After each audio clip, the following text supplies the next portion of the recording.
KG Jens to switch gears now and focus on Chelsea against Everton, a big game at Stamford Bridge this weekend. Nick, is there any way Chelsea can get back into the top four? And for Everton, obviously, it's all about staying up. But, you know, Chelsea have been really, really good in recent weeks. They've kind of found a formula, a way to succeed, cranked out a few wins. The win against Dortmund will do the confidence the world of good. So what has changed for Chelsea? Is there anything that gives you a lot of belief that they could maybe mount this incredible late season surge and challenge for the top four? Or do you think that mid-season slump is really a little bit too much for them to overcome this campaign?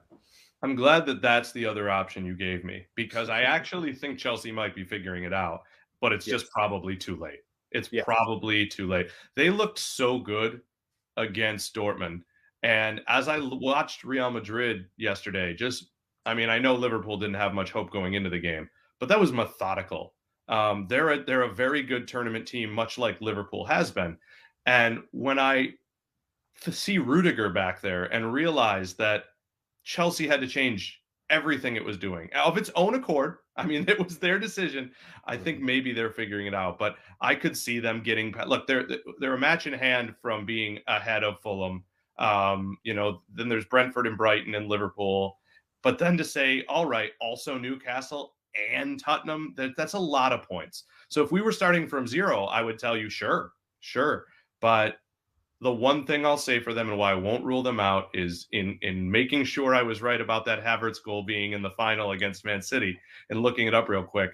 They have almost everybody from the team that went to the Champions League final. Jorginho's gone, but in that starting lineup, everybody's still there. And Reece James is still good. And Thiago Silva, while hurt, is still good. And Cesar Azpilicueta has done everything you want to do in the game and somehow just keeps performing. So, I think there's too much ground to make up. But don't be surprised if we're talking about them with 3 weeks left. Well, if they win all their games and these guys lose all their games, I think they can be in it. Yeah, I think they can. And I think, Andy, when we look at sort of Chelsea, the remaining games as well is pretty interesting when we look at who they have to play less. They've got to play Liverpool, they got to play Man United, Brighton, Brentford, Arsenal, Man City, Newcastle. So they have a tough schedule remaining. And then depending on how far they go in the Champions League and how they might rotate things around, strangely, that might be their best route to be in the Champions League next season, right? To actually win the whole thing. So again, that's not going to be easy, but they proved, as Nick mentioned a few times, they've done it in the past, and they weren't particularly great that season either, but they found a way for their big players to step up when they needed them. So how big are you on this Chelsea revival? Can we really call it that? Or because it was pretty bad for a while under Graham Potter. And I'm not saying it's been fixed overnight, but finally it seems like the combinations, the players that he wants in certain positions have just kind of figured it out, right? And I guess that does take time. So patience is not something that we have in football across the board. So that's what's needed. Joe, you're being very kind. They won 2 out of 15 in the Premier League during it. That's relegation form for just about any club in the Premier League. That's not a big six side that you just have an expectation that they figure it out. I think the biggest difference in the last couple of weeks, at least in Premier League play, is they seem to be playing a little bit more with more freedom, with more comfort, with a little less pressure. Maybe you're sitting down mid-table, and that's way below expectations, and people. The Chelsea fans are not going to accept that over the course of an entire season or back-to-back seasons, and that will certainly get a manager at that club or any club really that has title or top four aspirations fired. But to be able to play without a little bit of pressure, the eyes are not on them quite as much anymore because they're not in that race for the top four. It feels like they've been given a little bit of a lifeline and time to figure it out under Graham Potter. And obviously they bring in Enzo Fernandez in January. He's been fantastic. And I had a lot of questions over, not even is he worth the money, because I don't care about that. It's money, and that if you have unlimited money, as a lot of these big clubs effectively do, it doesn't really matter how much you pay for a player.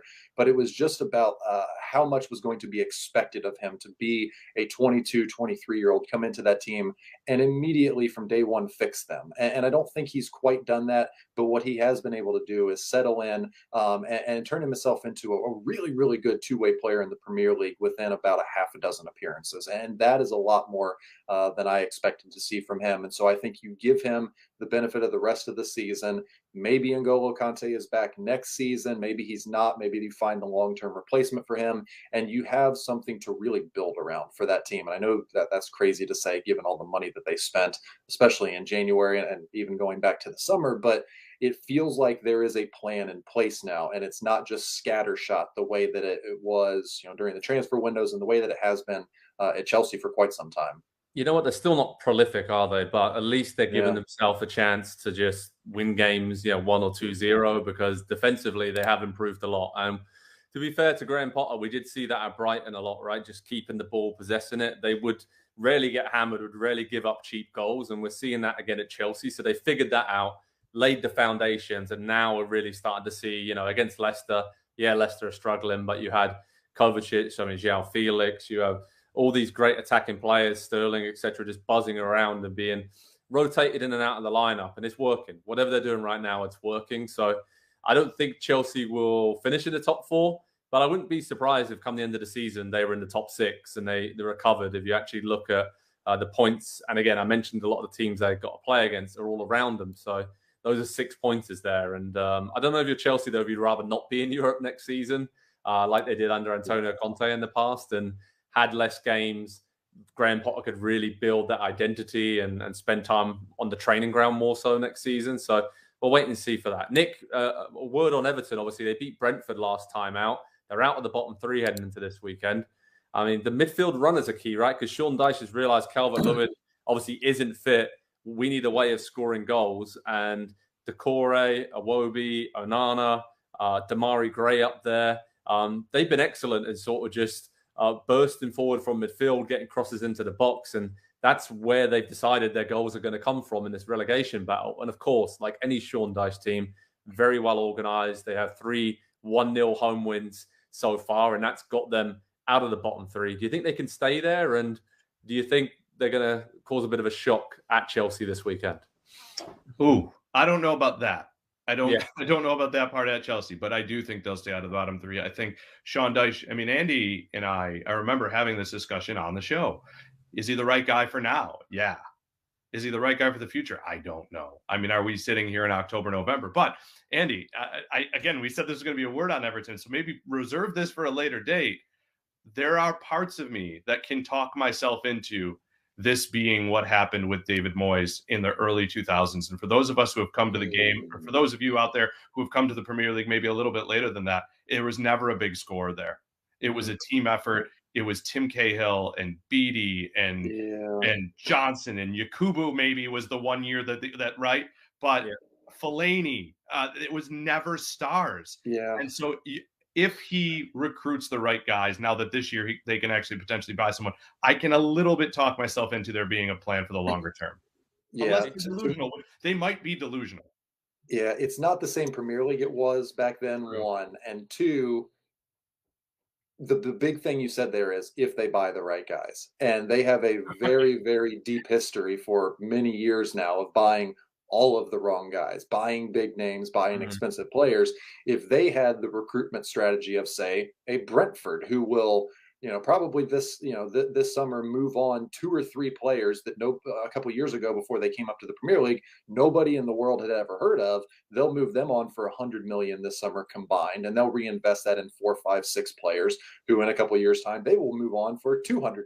It's just it's a conveyor belt at a club like Brentford and at Everton. They just buy, and as soon as they do, depreciation and value, because the performances aren't good, the fit isn't good.